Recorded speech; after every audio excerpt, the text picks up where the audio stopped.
what happens after death? Is there a restful paradise? An eternal torment? A rebirth? Or maybe just nothingness? Well, one Chinese emperor thought that whatever the hereafter was, he'd better bring an army. We know that because in 1974, farmers digging a well near their small village stumbled upon one of the most important finds in archaeological history: vast underground chambers surrounding that emperor's tomb and containing more than 8,000 life-size clay soldiers ready for battle.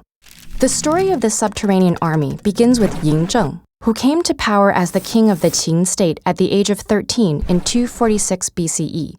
Ambitious and ruthless, he would go on to become Qin Shi Huang, the first emperor of China, after uniting its 7 warring kingdoms.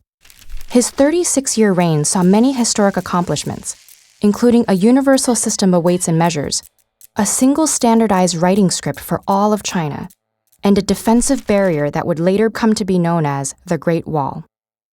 But perhaps Qin Shi Huang dedicated so much effort to securing his historical legacy because he was obsessed with his mortality.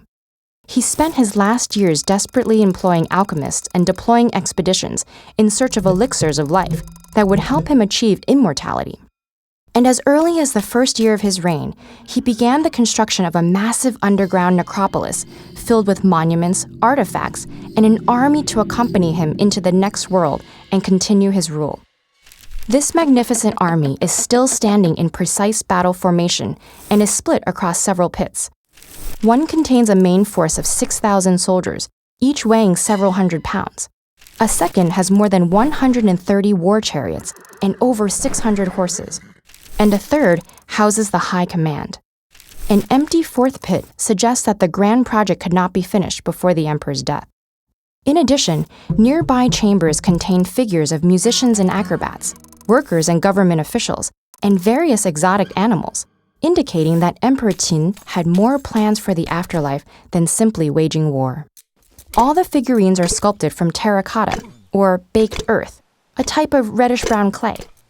To construct them, multiple workshops and reportedly over 720,000 laborers were commandeered by the emperor, including groups of artisans who molded each body part separately to construct statues as individual as the real warriors in the emperor's army.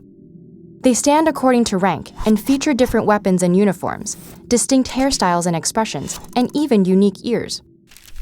Originally, each warrior was painted in bright colors, but their exposure to air caused the paint to dry and flake, leaving only the terracotta base.